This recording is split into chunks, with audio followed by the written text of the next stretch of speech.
Olá, boa tarde a todos. Meu nome é Isabela Gimenez e eu vou começar a falar sobre o trabalho final de curso referente à viabilidade técnica e econômica para a implementação de fazendas verticais em centros urbanos.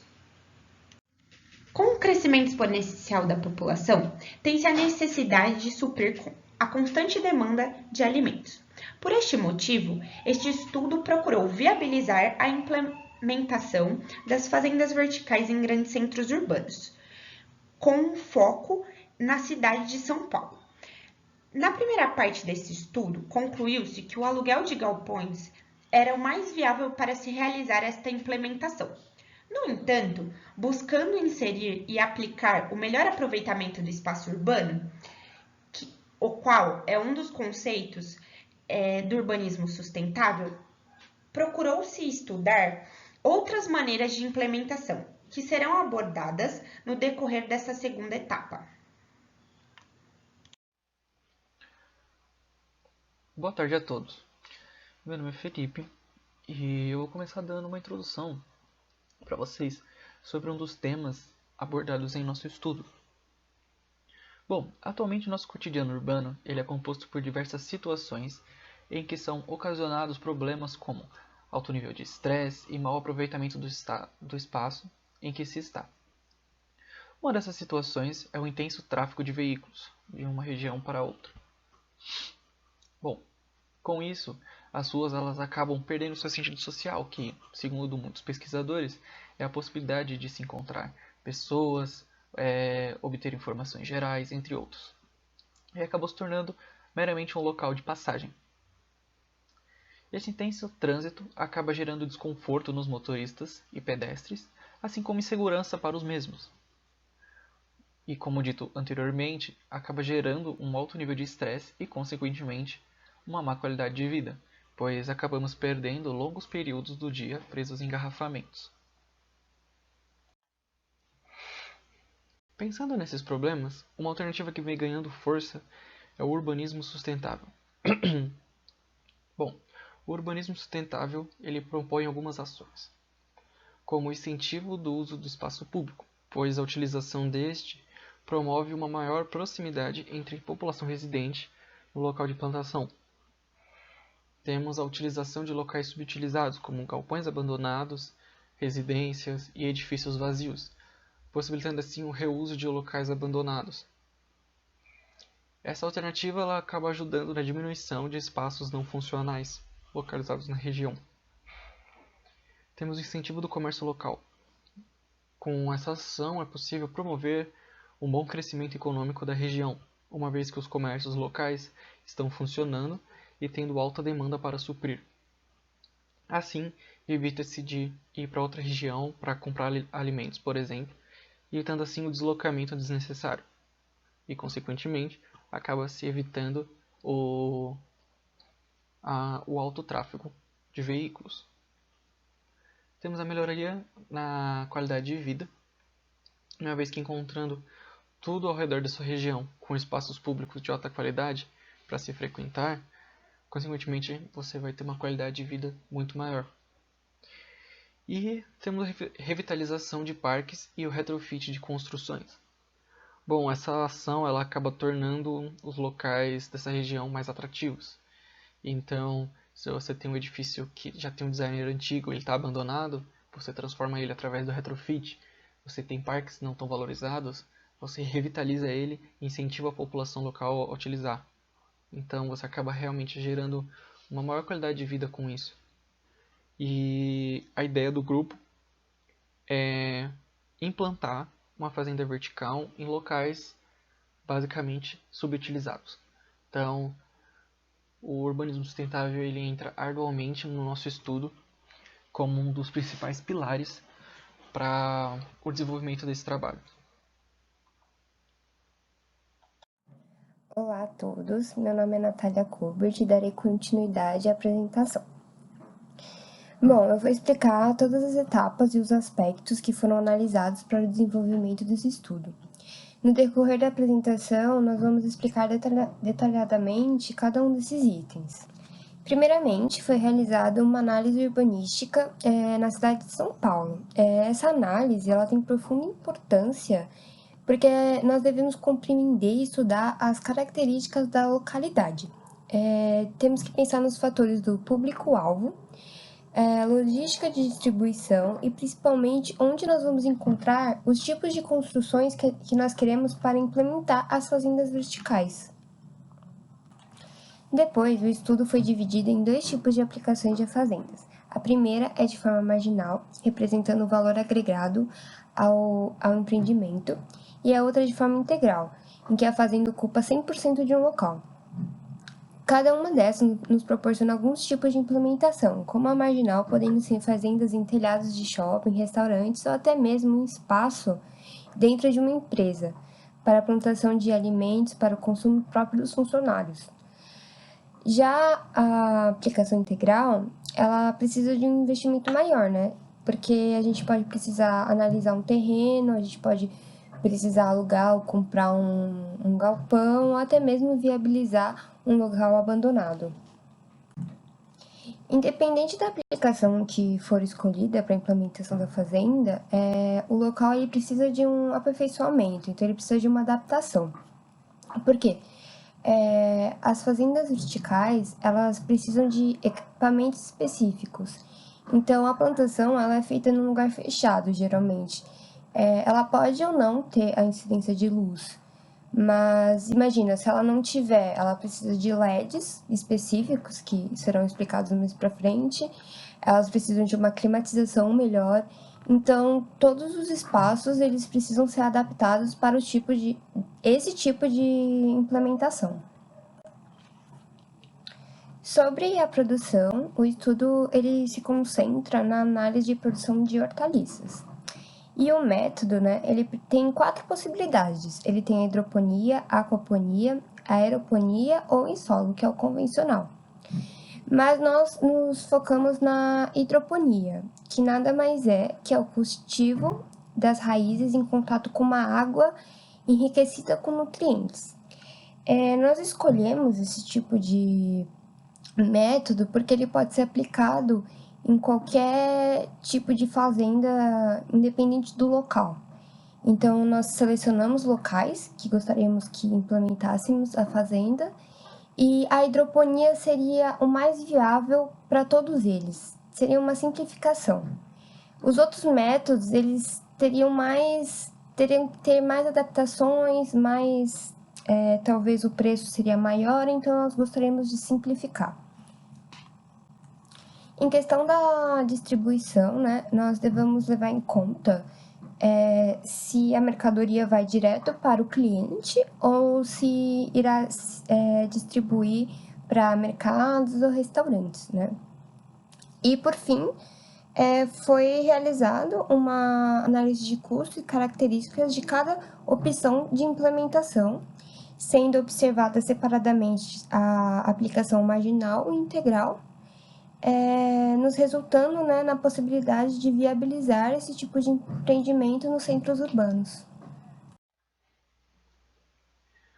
A partir do zoneamento da cidade de São Paulo, foram escolhidas 2 zonas, conhecidas como Zona Mista e Zona Predominantemente Industrial 1. Essas zonas apresentam características que são adequadas para seu local de implantação da fazenda vertical. Dentro dessas zonas foram escolhidas algumas regiões da cidade de São Paulo para se ter uma base de estudo. Localizada na Zona Oeste temos a região da Lapa. Localizadas na Zona Sul temos as regiões da Vila Mariana e Ipiranga. E localizadas no centro da cidade temos as regiões do Cambuci, Liberdade e República. Essas então foram as regiões em que serão analisadas para a implantação da nossa fazenda vertical. A partir do zoneamento da cidade de São Paulo, foram escolhidas 2 zonas, conhecidas como Zona Mista e Zona Predominantemente Industrial 1. Essas zonas apresentam características que são adequadas para seu local de implantação da fazenda vertical. Dentro dessas zonas foram escolhidas algumas regiões da cidade de São Paulo para se ter uma base de estudo. Localizada na zona oeste temos a região da Lapa. Localizadas na zona sul temos as regiões da Vila Mariana e Ipiranga. E localizadas no centro da cidade temos as regiões do Cambuci, Liberdade e República. Essas então foram as regiões em que serão analisadas para a implantação da nossa fazenda vertical. Como já dito anteriormente, a aplicação marginal é uma forma em que a fazenda ela representa um valor agregado ao empreendimento. O que isso significa? O empreendimento ele já tem uma função, já tem um objetivo e a fazenda está ali agregando, ela representa um percentual, ela está acrescentando. Então, os locais que nós encontramos para esse tipo de aplicação foram telhados e lajes de cobertura e empresas. Só que nesse tipo de aplicação tem um porém. Essas edificações, elas já estavam lá, então elas tinham já a sua função e elas não foram dimensionadas para receber a carga das fazendas verticais. Então, por exemplo, as lajes de cobertura, elas são calculadas para receber cargas relativas à impermeabilização, equipamentos em lugares específicos, isso para reduzir custos, em estruturas e fundações. Então, o que a gente tem que levar em consideração aqui é analisar a carga adicional. Então, qual é a carga que a fazenda vai adicionar na estrutura? Pode ser em telhados, pode ser em um prédio, em um andar. E tem que computar os custos de reforços nas estruturas. Então, tem que analisar o projeto, ver o custo e tudo isso. A aplicação de fazendas em telhados e lajes de cobertura, elas têm uma grande vantagem, que é o aproveitamento máximo de incidência solar, o que traz uma redução grande de custos, porque não será necessário a utilização de iluminação artificial. A análise de fonte de renda ela pode ser vista através de 2 pontos. Então, um empreendedor que gostaria de aplicar a fazenda, então ele vai e aluga o espaço ou compra o espaço, aplica a fazenda e começa a vender os seus produtos e tem seu faturamento. Ou então, o proprietário do local que gostaria de realizar o aluguel. Então, o proprietário de um shopping poderia oferecer o telhado, a laje, para aplicação da fazenda. Ele receberia o valor do aluguel. No Brasil, um exemplo desse tipo de aplicação é a Be Green, que está representada no canto direito da tela. Ela é uma fazenda aplicada em uma laje de um shopping, no Boulevard Shopping, que é localizado em Belo Horizonte, em Minas Gerais. E essa fazenda foi a primeira fazenda urbana na América Latina. Um exemplo de aplicação de fazendas urbanas em empresas são os escritórios da empresa Panzona, que é uma agência de empregos em Tóquio que decidiu dedicar 20% da sua área para o cultivo de vegetais e frutas. E aí ela se tornou a maior fazenda urbana do Japão. Então, eles utilizam esse local para cultivar vegetais no sistema hidropônico com controle climático e de iluminação. Os próprios funcionários podem colher esses vegetais, ou então essa produção vai direto para o refeitório. Isso para que os funcionários da empresa possam consumir produtos mais frescos, legumes, frutas, colhidos na hora. O mercado para a produção agrícola, ele não restringe apenas para o consumo alimentício. Outro segmento identificado no estudo foi a indústria brasileira de cosmético. Os insumos necessários para a produção de cosméticos, como amora, óleo de alho, camomila, maracujá, pitanga, eles podem ser produzidos em fazendas verticais Então, essas fazendas podem ser anexas às indústrias para facilitar a logística delas. A aplicação integral é caracterizada por utilizar 100% do espaço para a implantação da fazenda. Neste tópico foram abordados dois tipos de implementação.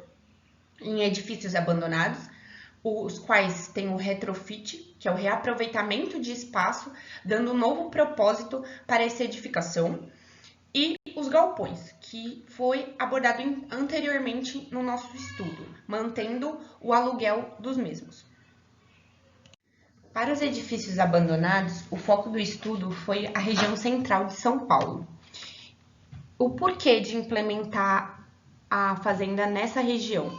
Para gerar uma atratividade econômica e, consequentemente, trazer uma maior visibilidade para a região central de São Paulo, que é uma zona muito abandonada nos dias de hoje.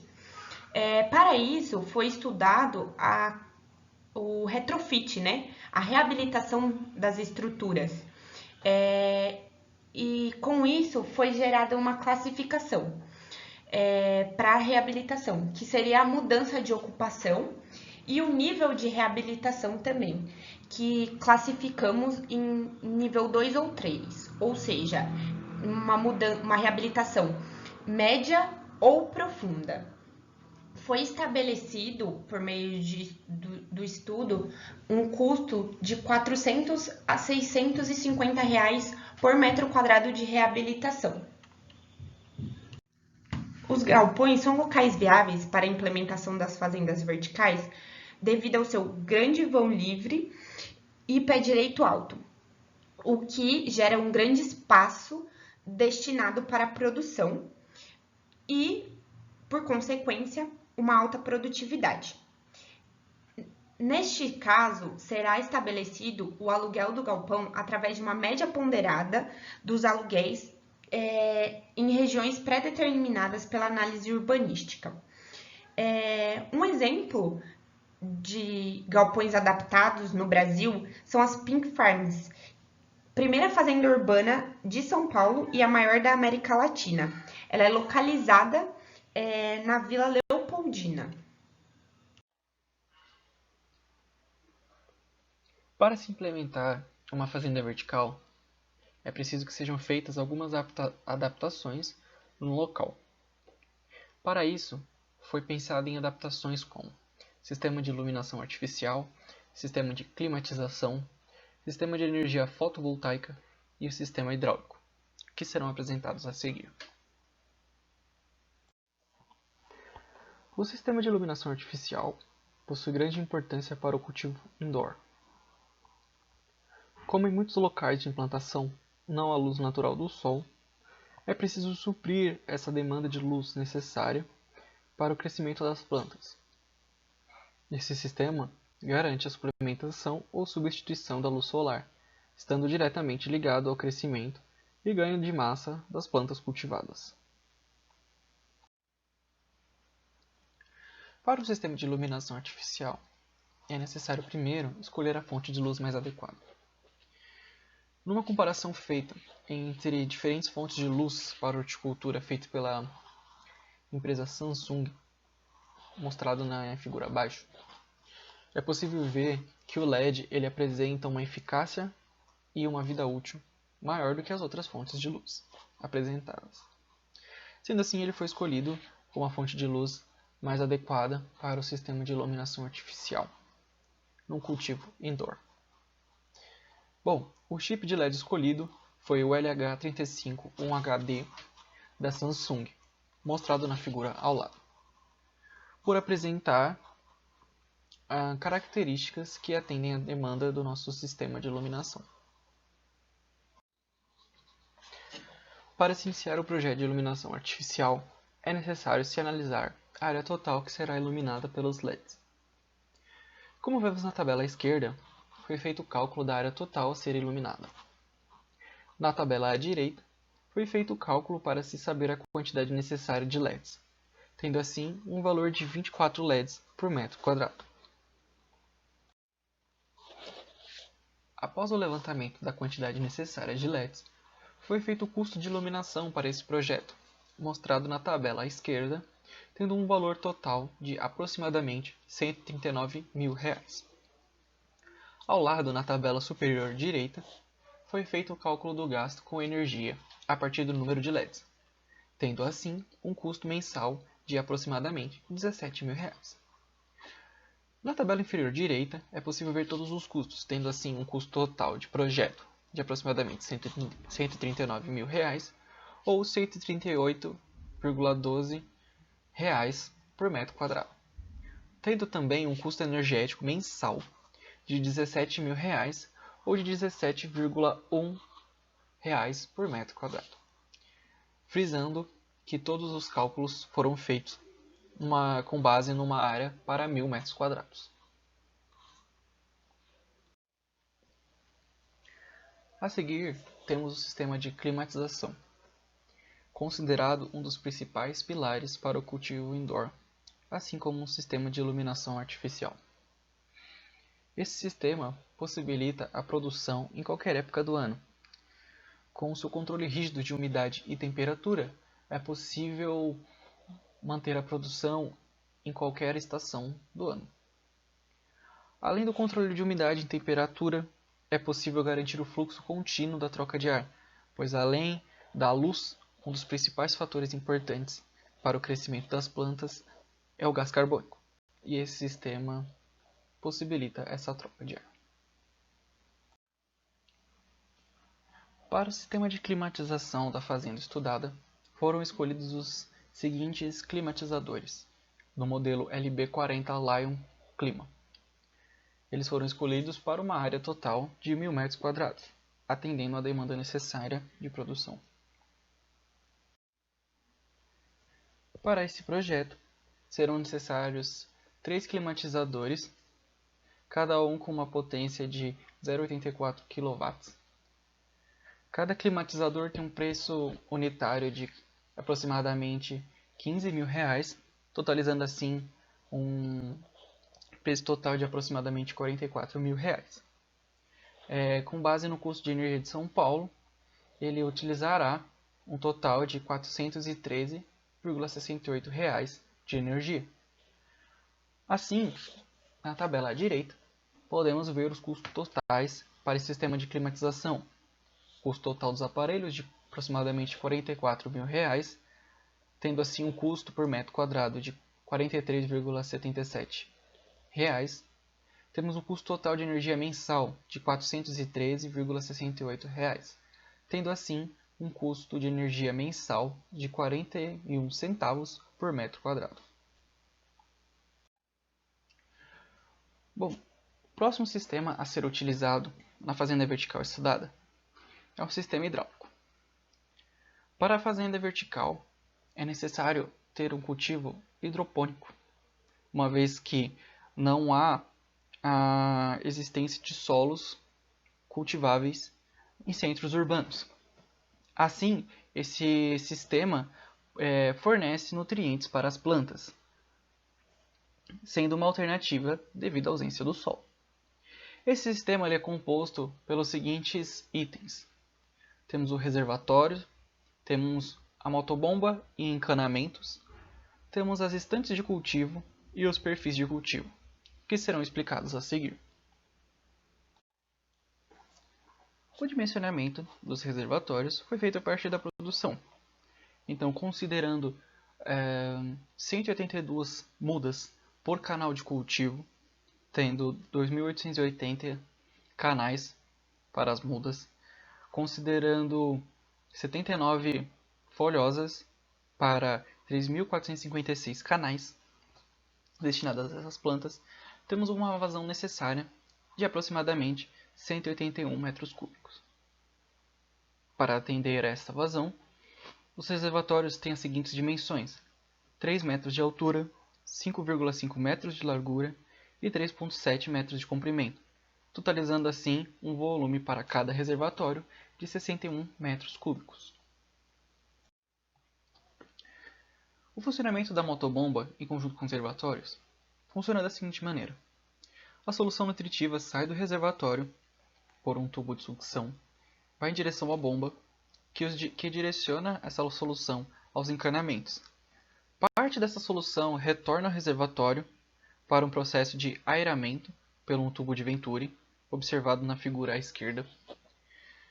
Essa solução que passou pelo tubo, ela recebe uma oxigenação voltando para o reservatório, garantindo assim sempre que a solução se mantenha oxigenada e nutritiva. A parte que não voltou para o reservatório segue em direção aos canais de cultivo. Depois de percorrer todo o processo dos canais de cultivo, a solução ela retorna pela tubulação de retorno das bancadas, ela retorna ao reservatório. E esse ciclo se repete mais uma vez, mantendo assim um processo cíclico. Assim como os reservatórios, a motobomba foi escolhida a partir da produção necessária. Bom, como dita anteriormente, há 182 plantas por canal de muda e 79 plantas por canal de folhosas, totalizando assim uma vazão de 0,08 m3 por hora. Assim, foi escolhido o modelo abaixo de bomba ECS 150M, que atende às demandas necessárias para o projeto. As estantes de cultivo elas são dispostas da seguinte maneira. Temos as estantes do tipo A até o tipo M. As estantes do tipo A até o tipo E são destinadas à fase inicial das plantas, conhecida como muda.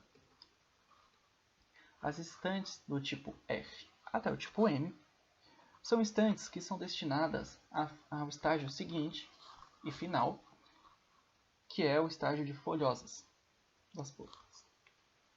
Os perfis de cultivo necessários são apresentados da seguinte maneira. Temos o perfil TP58, conhecido como berçário, por atender a demanda das folhas no estágio inicial das mudas.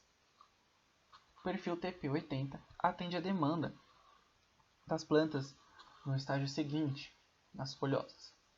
Assim, temos 5 estantes para as mudas e 8 estantes para as folhosas, totalizando assim um total de 2.880 canais para as mudas e 3.456 canais para as folhosas. Após feito todo o dimensionamento do sistema, foram levantados os custos necessários para a construção e implementação desse sistema hidráulico. A tabela superior ela apresenta os custos necessários para a construção de cada reservatório, sendo eles construídos em alvenaria e revestidos internamente com uma tinta betuminosa, para assim evitar que a solução nutritiva seja contaminada. Cada reservatório gera um total de R$ 3.000 aproximadamente de custo. Na tabela inferior é possível ver os custos necessários para a compra dos perfis de cultivo. O perfil TP58, destinado às mudas, gera um custo total de aproximadamente R$ 57.000. Os perfis R80, destinado às folhosas, geram um custo total de aproximadamente R$ 116.000. Para todo o sistema hidráulico, há itens que são extremamente necessários para a construção do mesmo, sendo encanamentos e outros itens altamente necessários.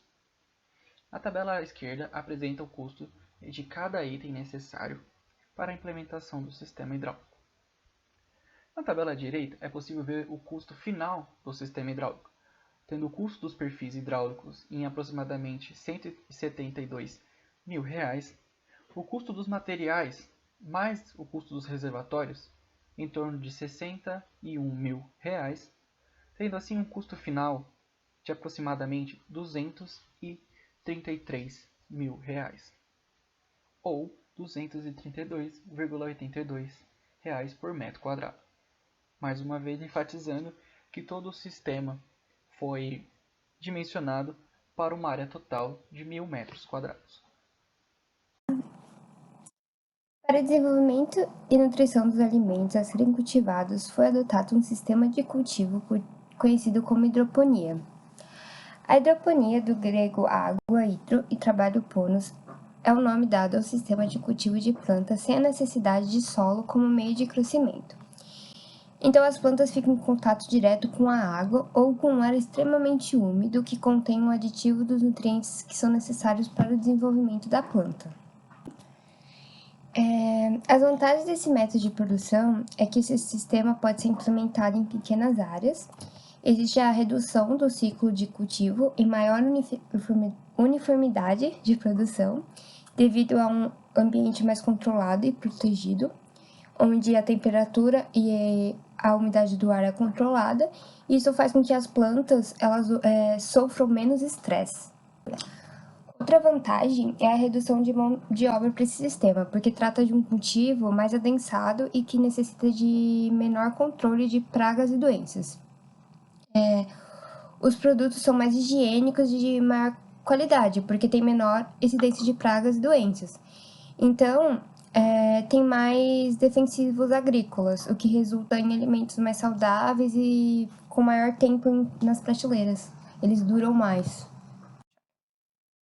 No Brasil tem crescido nos últimos anos o interesse pelo cultivo em hidroponia, predominando o sistema NFT, que é um sistema composto basicamente de um tanque de solução nutritiva, de um sistema de bombeamento dos canais de cultivo e do sistema de retorno ao tanque.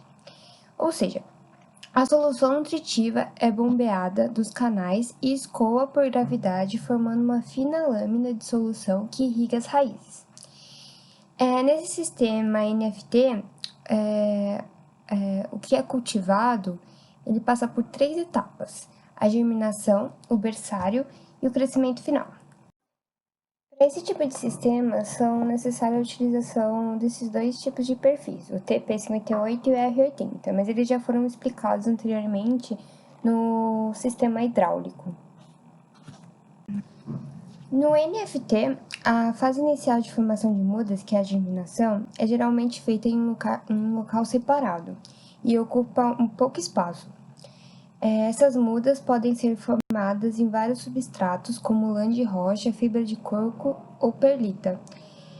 Mas é recomendado mesmo a utilização de espuma fenólica, por ser mais prática e higiênica. Na segunda fase, que é o berçário, o cultivo começa a receber uma solução nutritiva e há um replantio da espuma fenólica para os perfis, que nesse caso é o TP50. E vindas dos berçários, elas ficam nos perfis R80 e ficam até o crescimento final. Os insumos necessários para o cultivo desse tipo de sistema estão indicados na tabela. Esses perfis, eles são encontrados na marca chamada Hidrogold. E os insumos também são vendidos por lá, então os preços foram encontrados no site. O alface foi escolhido como produto de análise por ter maior fluidez no mercado brasileiro. Como há uma falta de referência anterior desse modo de produção de fazendas urbanas no território brasileiro, o estudo propôs fazer uma análise de uma fazenda vertical do exterior. E essa fazenda escolhida foi a Hating Farms, que é uma empresa americana que produz hortaliças em containers, com uma área de aproximadamente 30 metros quadrados no sistema de hidroponia. Essa empresa ela foi escolhida justamente porque ela compartilha no seu site os rendimentos semanais das suas culturas mais populares e cultivadas nas suas redes de agricultores. Então, nós conseguimos analisar os valores de custos e receitas que uma empresa de verdade teria. Podemos analisar e estudar um pouco mais de como funciona uma empresa real. A partir dessa empresa, nós conseguimos extrair os dados de custo de sementes, segurança alimentar, que são luvas, esse tipo de segurança, e embalagens para venda. Para encontrar o valor da receita anual da produção de alface, nós precisamos saber o valor de venda dele. Então, para isso, nós utilizamos como base o valor do atacado encontrado no CEAGESP, que é a Companhia de Entrepostos e Armazéns Gerais de São Paulo. Nele, encontra-se que 4 kg de alface hidropônicos equivalem a R$ 20,36.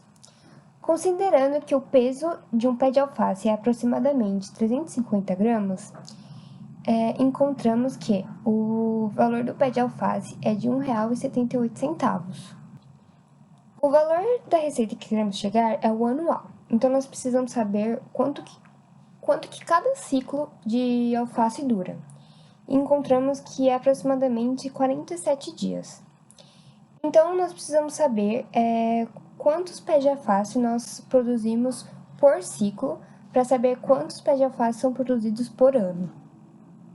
Se retornarmos no sistema hidráulico, nós precisávamos saber qual que era a produção estimada para 1.000 metros quadrados para saber a quantidade de água que iríamos consumir. Então foi realizado o cálculo de quantos pés de alface nós iríamos produzir pelos perfis. Foi encontrada a produção de 524.160. Então, se realizarmos os cálculos, a receita anual por metro quadrado de produção é de R$ 3.730,16. Para se estabelecer o custo global da implementação das fazendas verticais, estudou-se as formas de distribuição dos produtos. São elas: direta, onde a empresa distribui seu próprio produto, e a indireta, que utiliza-se de uma empresa de serviços intermediária para fazer com que o produto chegue ao consumidor final. Neste caso, serão abordados somente os custos indiretos, através de 2 modelos, os de aplicativo de entrega e das transportadoras. Através do RAP, aplicativo de entrega principalmente da região de São Paulo, foi verificado que para uma empresa possa comercializar seus produtos por meio do aplicativo, são cobradas algumas taxas. São elas: uma taxa de ativação no valor de R$ 40 para que seja ativado a empresa no aplicativo, uma taxa de comissionamento de 12% sobre os produtos vendidos através do aplicativo e uma taxa de operação bancária de 3,5%, o que caracteriza um custo anual por metro quadrado de produção de R$ 578,95. Para se custear o transporte de carga através das transportadoras que utilizam o frete, e no frete estão inclusos o peso da mercadoria, o valor da mercadoria, a distância a percorrer, dentre outras taxas. Para este estudo, determinou-se que o melhor transporte é o que com apenas 2 eixos, e o cenário foi estabelecido para uma produção de 1.000 metros quadrados, considerando que este veículo percorreria 50 km por viagens, num total de 245 viagens, e um custo médio por quilômetro por eixo de R$ 2,19. E o custo anual de transporte ficou em R$ 53.655. Para se determinar a viabilidade econômica deste investimento, foram unidos todos os custos estabelecidos até o momento neste estudo e gerado 2 tipos de análise econômica, a do payback e da TIR. Para estabelecer a viabilidade econômica deste estudo, foram unidos todos os custos até agora aqui citados. Todos os custos estão por metro quadrado de produção, para facilitar a implementação das fazendas em qualquer área. São eles os custos de adaptação para que possamos implementar a fazenda e a mesma seja funcional. Estes custos são climatização, iluminação e sistema hidráulico. Temos custos com os insumos, que são para a produção também dos cultivos, e outros custos, como embalagem, sementes e segurança alimentar. Por conta de ser uma fazenda sem inserção de luz solar, temos o custo de energia, que seria o custo de iluminação e o custo com a climatização, que também consome energia elétrica. E também temos o custo de água por metro quadrado para a irrigação dos cultivos. Estabeleceu-se também o valor médio do aluguel para a região de São Paulo. O payback é um indicador utilizado na análise de retorno de projetos, que indica o tempo necessário para que o lucro acumulado gerado seja igualado ao investimento inicial. Para tanto, é utilizada uma taxa mínima de atratividade, a qual foi estabelecida pela taxa utilizada no Tesouro Nacional, a taxa Selic. O cenário escolhido para este caso foi o com maior investimento, que seria o de aluguel de galpões. Para tanto, temos todos os investimentos, todos os retornos que nos geram um fluxo de caixa e, com o passar dos anos, é descontado a taxa mínima de atratividade, para então gerarmos o valor presente líquido do investimento. Perante os cálculos, temos que, a partir do quarto ano, o investimento é compensado, obtendo assim um lucro de R$ 874.737,08. Através desse gráfico, pode-se observar que, independentemente da área utilizada para a implementação da fazenda vertical, teremos o mesmo ano de retorno no payback, ou seja, o quarto ano. Independentemente se a produção for de 1.000 metros quadrados, 5.000 metros quadrados, 500.000 metros quadrados e 10.000 metros quadrados. No entanto,